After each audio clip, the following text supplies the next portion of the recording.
so many law students don't go to office hours and don't ask their professor. But if you don't know what a professor is looking for, you're leaving points on the table.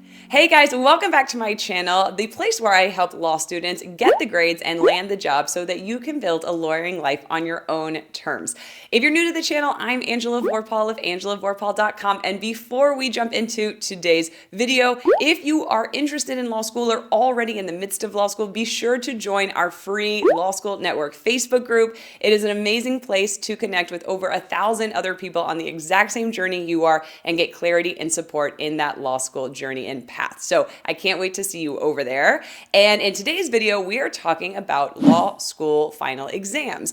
And for those of you who are already in law school or who are thinking about law school, final exams are universally considered the most stressful point in the entire semester. That's the time when the tension and the pressure really kick into high gear. But as tough as that build up to final exams can be, the absolute best antidote that I've ever found going into exams is knowing how to write a high-scoring exam answer, because that gives you so much confidence and clarity when you walk into that room. And as much of a game changer as that is, knowing what not to do is equally as powerful so that you don't make the same mistakes that so many law students make, especially that first year of law school. So that's exactly what we're going to dive into in today's video, the most common mistakes I see law students making on final exams so that you can avoid them and really perform at your highest possible level when you walk into that exam room.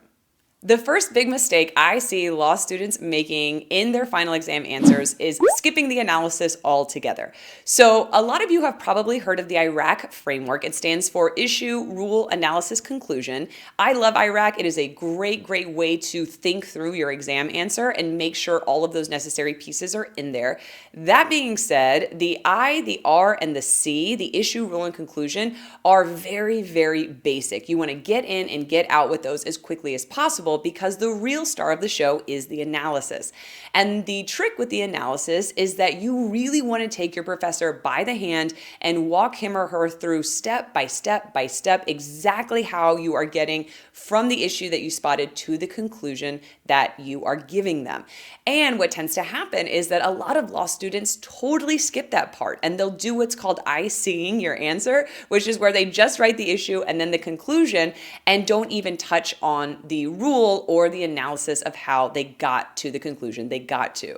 An example of I-Seeing your answer would be something like, the issue is whether D is liable to P for battery. D is liable to P for battery because he acted with intent to commit a harmful or offensive contact. That's it. No step-by-step analysis, no application of the facts, no taking your professor's hand and showing them how you arrived at the conclusion you arrived at. And this will absolutely obliterate your point total. And there's a couple reasons why law students kind of fall into this trap of leaving out the analysis. One of them is because when you're in a high-pressured situation like a final exam and you see an issue that you recognize, you are so excited to get it down on the page and just say, hey, I found battery. Hey, I found an issue for assault. I found an issue for false imprisonment. And I think there's a tendency to just get down the conclusion to show the professor that you noticed something in the fact pattern. The other thing that tends to happen is this assumption that the professor already knows. The professor wrote the exam, right? So they already know why there's a battery. They already know why so-and-so is liable for assault or liable for false imprisonment. I don't need to tell them why the facts lead to this conclusion. But the truth of the matter is that in law school, just like in high school math, you can't get points if you don't show your work. So showing that mental process of step by step and fact by fact, how you got to your conclusion is where you get all of your points. And leaving that out is absolutely going to obliterate your point total. So I know it's scary to dig into the facts. I know it's hard to go there, but that's absolutely how you're going to get those juicy points and really raise those final exam scores. The next big mistake I see law students making on final exams is not asking their professor what the professor wants to see in their exam answer. And this is absolutely critical because the person holding all of the cards to your grades in a particular class is the human being in front of you at the front of the class. And so we want to know, what do they consider a really good exam answer? And it is true that most law school professors do really like the IRAC framework. They think it is a really nice way to organize your answer, but not all professors love it, and some do like it, but with very nuanced preferences. So for example, some professors don't want you to write issue statements or rule statements. They just want you to start with the analysis. Other professors like the CREAC framework, which is very similar to IRAC, but it has the conclusion stated at the beginning as well. So it's conclusion, rule, explanation, analysis, conclusion. Some professors put a lot of emphasis on very beautifully written exam answers, so they give a lot of points for sentence structure and grammar and things like that. Other professors, as long as the words are on the page, even if it's in bullet point form, will still give you points. Other professors write their final exams where there's a really big emphasis on issue spotting because the exams are very long, whereas other professors write shorter exams but really want you to dig into the arguments. So the point is that we want to know this before we walk into the final exam. And the way that you figure this out is you ask your professor. And so many law students don't go to office hours and don't ask their professor. And I totally get it. It's incredibly intimidating. They seem very busy and also knowledgeable, and also I don't want to waste their time. And so I didn't do it 1L year either. But if you don't know what a professor is looking for, you're leaving points on the table. So this is a very important strategic step that most law students skip. And the other thing to keep in mind is that as much as we want to do this 100% of the time, you have to be okay with the fact that not all professors are going to tell you. So some professors are very open and honest and clear about what they want to see in an exam answer. Other professors play it very close to the chest and won't tell you explicitly what they want to see.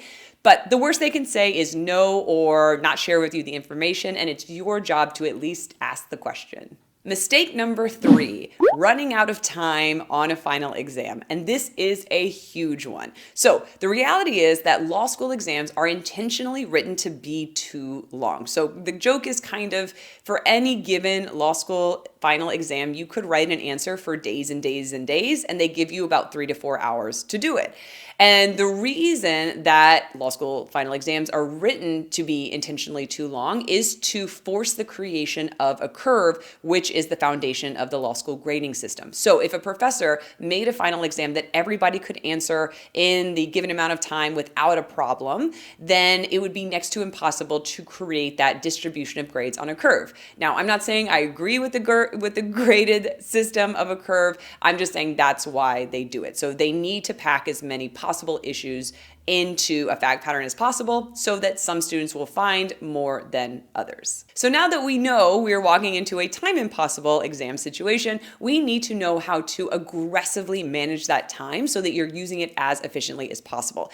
And so 3 of the most common mistakes that law students make with respect to time management on final exams are: number 1, they spend a disproportionate amount of time on that first question. So when you sit down, you're in the exam room, you flip that exam over, and you just want to go all in on that first question. And a lot of students will just write and write and write and write and burn time for the other, let's say, 4 questions that might be on that exam and not leave themselves enough time. So what you need to do is be as strict as possible with yourself in accordance with the time distribution that the professor has given to each question. So usually the professor will say, for example, at the top of the page, question 1, spend 45 minutes on this. Question 2, suggested time is 30 minutes. Question 3, suggested time is an hour. And you want to be really strict with yourself on those time allocations because the professor is telling you what that point distribution is. They're telling you how many points you can get for each question divided by those time allocations. And so you have to be able to really effectively write your answers, but also cut yourself off when you reach those time limits so that you can also get amazing, amazing juicy points on the rest of the questions as well.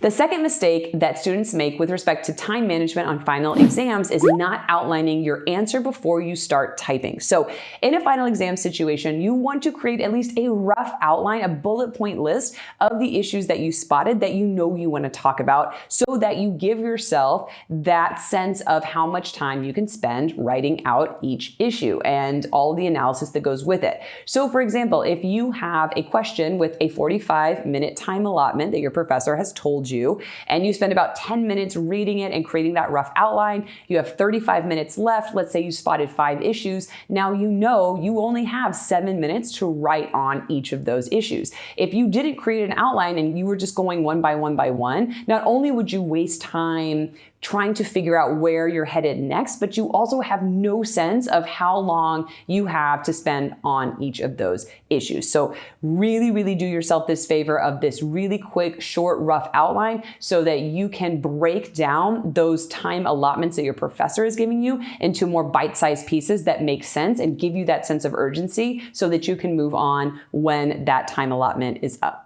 The third time management mistake I see law students making on final exams is spending way too much time on the rule statement. So it totally makes sense because you have learned all of this law throughout the semester. That's been the entire focus this entire time in all of your classes.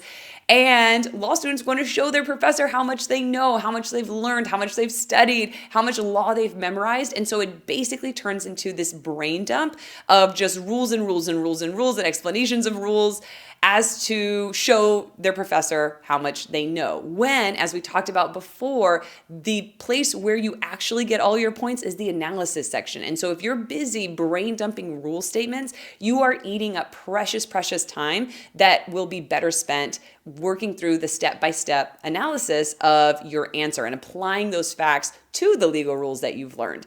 And so it's a very common mistake among new law students, but just be aware of that the rule statements really are there to get in and get out so that you can open up as much time and space and energy to walk through that analysis section of your answer.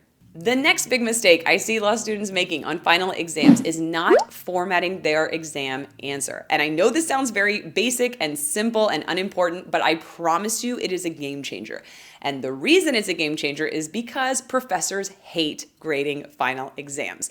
And you would too if you had to grade 100 exams for every course that you were teaching because they're long, they're repetitive, there's so many of them, it takes forever. And so what you want to do, and the key here, is to make your exam answer as easy as possible for your professor to read.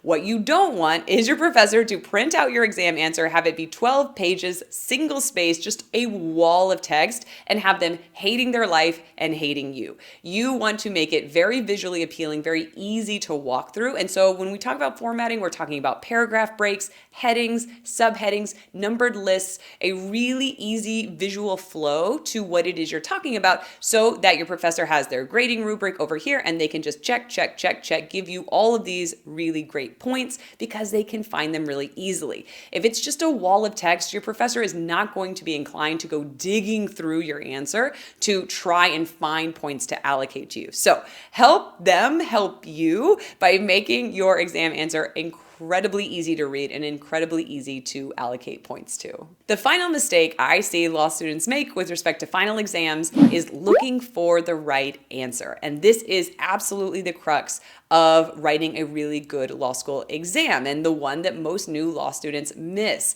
Because the truth of the matter is that in law school, there is no right answer. And this is really, really tough for us to wrap our brains around because our entire academic lives, we were taught the answers and then we were taught to give them back to professors on final exams. And law school is the first time where we're rewarded for recognizing there's no right answer and then being able to explain why.